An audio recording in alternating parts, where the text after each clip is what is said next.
Morning students, आज हम revise करेंगे। जी हाँ, सिस्टम ऑफ यूनिट। क्लियर है? System of unit 1B physics का सेकंड चैप्टर, यूनिट 1 का 1B। तो हमने 1A पढ़ लिया था, 1A की रिवीजन कर ली थी। उसमें से जो आपको मैंने बताया था कुछ इंपॉर्टेंट क्वेश्चंस हैं जो कि एग्ज़ाम पॉइंट ऑफ व्यू से हैं, वही टॉपिक आपने अच्छे से प्रिपेयर कर लेने हैं। क्लियर है स्टूडेंट्स? और आज मैं आपको सिस्टम ऑफ यूनिट्स जो चैप्टर है इसके बारे में कुछ डिटेल्स में बताएंगे और ये रिवीजन होने वाली है। अच्छे से आपने पढ़ना है और क्वेश्चंस दूंगा इस टेस्ट के बाद या इस वीडियो के बाद आपको क्वेश्चन मिलेंगे। वो क्वेश्चन आंसर आपने सॉल्व करने हैं नोटबुक पर। और ये जो मैं आपको रिवीजन करा रहा हूँ ये आपके यूनिट टेस्ट में भी इसमें से जो इम्पोर्टेंट टॉपिक्स है उसमें से क्वेश्चन आ सकते हैं। क्लियर है? तो आपने अच्छे से इन्हें प्रैक्टिस करने हैं। क्लियर है?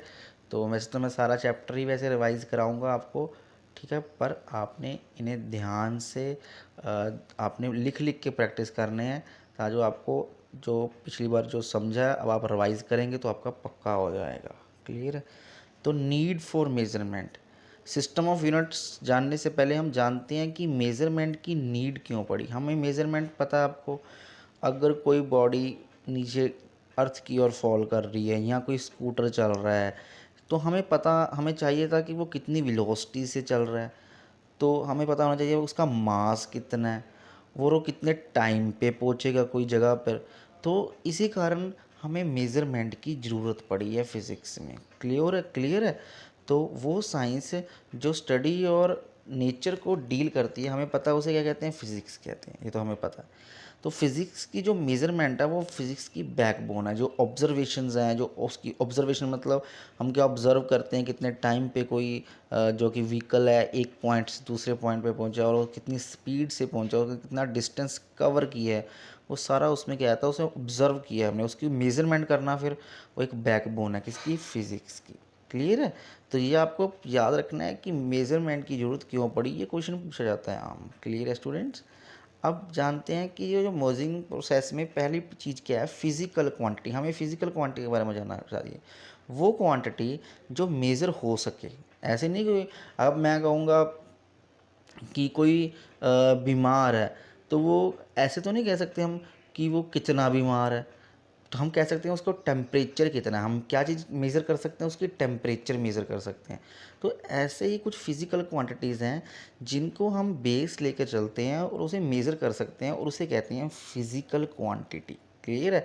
जैसे लेंथ को मेज़र कर सकते हैं, मास को मेज़र कर सकते हैं, ठीक है, टाइम को मेज़र कर सकते हैं, क्लियर है, फोर्स को मेज़र कर सकते हैं।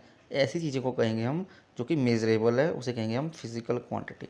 अब ये मेजरिंग प्रोसेस में फर्स्ट इसमें डेफिनेशन क्या है, मेजरिंग प्रोसेस होता क्या है, ठीक है। और ये प्रोसेस होता है कंपैरिजन का। हम दो यूनिट को कंपैरिजन करके ही हम मेज़र कर सकते हैं। जैसे हम अगर आप बाज़ार में जाओगे, अगर कोई चीज़ खरीदते हो आप कुछ भी, तो अगर उसका वेइंग मशीन में अगर वो रखते हैं तो अगर जितनी क्वांटिटी इधर है सपोज़ 1 kg, तो उधर भी 1 kg होनी चाहिए, ठीक है ना। चाहे हम उसे 1000 ग्राम कह लें, बात तो एक ही है।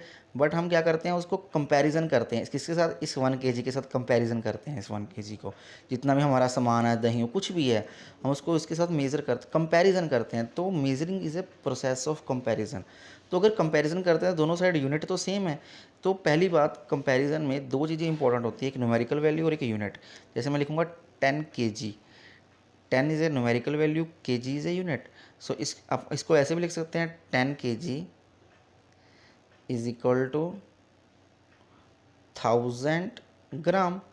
तो ये भी एन है, ये यूनिट है, ये एन है, ये यूनिट है, ये भी एन है, ये यूनिट है, दोनों इक्वल ही हैं, कोई फ़र्क तो नहीं है इसमें, कोई फ़र्क है इसमें?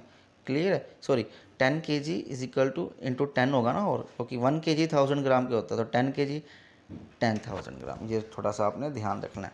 क्लियर है? कई बार ऐसे मेजरमेंट में आपको प्रोसेस में थोड़ी कैलकुलेशन में गलती हो सकती है, इसलिए तभी कह रहा हूँ इसको प्रैक्टिस करना लिख लिख के आपने। क्लियर है? तो ये देखो इसमें क्या हो जाएगा फिर, Q is equal to N1U1, ये कांस्टेंट है ना, क्योंकि N into U is equal to constant, दोनों सेम है। तो N1U1 is equal to N2U2। सो ये मेजरिंग प्रोसेस का पहला जो कि बेसिक फंडा है, आपको प्रैक्टिस करना है। क्लियर है? पता होना चाहिए। जैसे एग्जांपल दे रखी है ना यहाँ पर, A is equal to 3 metre equal to 300 centimetre, ये एन है, ये यू है, ये भी एन है, ये भी यू। क्लियर है। तो कंसेप्ट ऑफ मास, इसमें आपको सिर्फ डेफिनेशन याद करनी है। तो मास क्या होता है, कंटेंट, कितनी क्वांटिटी है किसी मैटर में, किसी बॉडी में, कितना कोई क्वांटिटी भरी है किसी बॉडी में, उसे कितना मैटर भरा है किसी बॉडी में, उसे उसका मास कहा जाता है। और कभी भी ज़ीरो नहीं होता है। क्लियर। आगे है हमारे पास कुछ सिंपल, जो कि अगर हम फिजिकल क्वांटिटीज़ को मेज़र कर सकते हैं, बड़ी बड़ी लार्ज क्वांटिटी को, तो उसके लिए कुछ यूनिट्स बनाए गए हैं। ठीक है। तो वो आपने उसको इस कैटेगरी के अंडर रखा गया, फंडामेंटल और ड्राइव्ड यूनिट्स की कैटेगरी में। तो पहले आते हैं फंडामेंटल यूनिट्स जो बेसिक हैं। ठीक है। जैसे लेंथ, मास, टाइम, ये 3 बेसिक फंडामेंटल क्वांटिटीज़ है, तो इसे कहेंगे हम fundamental units. The unit measuring of length, mass and time are therefore called fundamental units. क्यों? क्योंकि इसको आगे हम ब्रोक नहीं कर सकते, मतलब तोड़ नहीं सकते। लेंथ को इसका कोई और यूनिट तो है नहीं ना, लेंथ को लेंथ ही कहेंगे। ठीक है ना। अगर हम किसी कोई चीज़ को मेज़र करना चाहते हैं, किसी लेंथ को, तो हम लेंथ ही बोलते हैं। तो लेंथ के नीचे या लेंथ को से छोटा कोई यूनिट तो है नहीं, तो इसी कारण हम इसे, छोटी कोई क्वांटिटी है नहीं फिजिकल क्वांटिटी, तो हम लेंथ को ही क्या कहेंगे, बेसिक, और इसे ही कहेंगे बेसिक को फंडामेंटल। तो मास भी मास ही है, टाइम भी, टाइम से कोई छोटी कोई और तो कुछ है नहीं। ठीक है। तो ये बेसिक है पहली बात, इसके अलावा कोई और क्वांटिटी नहीं है, और भी एक दूसरे के साथ ये रिलेट नहीं करते। रिलेट मतलब इस एक दूसरे के ऊपर डिपेंड नहीं कर रहे हैं यहाँ पर। क्लियर है। तो this is a fundamental units. अब है हमारे पास डिराइव्ड यूनिट्स, जो वो फंडामेंटल यूनिट से ड्राइव्ड हो जाते हैं। यूनिट्स थे जैसे लेंथ, मास, टाइम। तो लेंथ, मास, टाइम। तो mass, sorry, length upon time, metre upon second, क्या हो जाएगा, मीटर पर सेकंड। तो स्पीड क्या है हमारी, ड्राइव्ड यूनिट, जो ड्राइव होते हैं फंडामेंटल यूनिट से, उसे कहते हैं हम, क्या कहते हैं, ड्राइव्ड यूनिट्स। क्लियर है स्टूडेंट्स।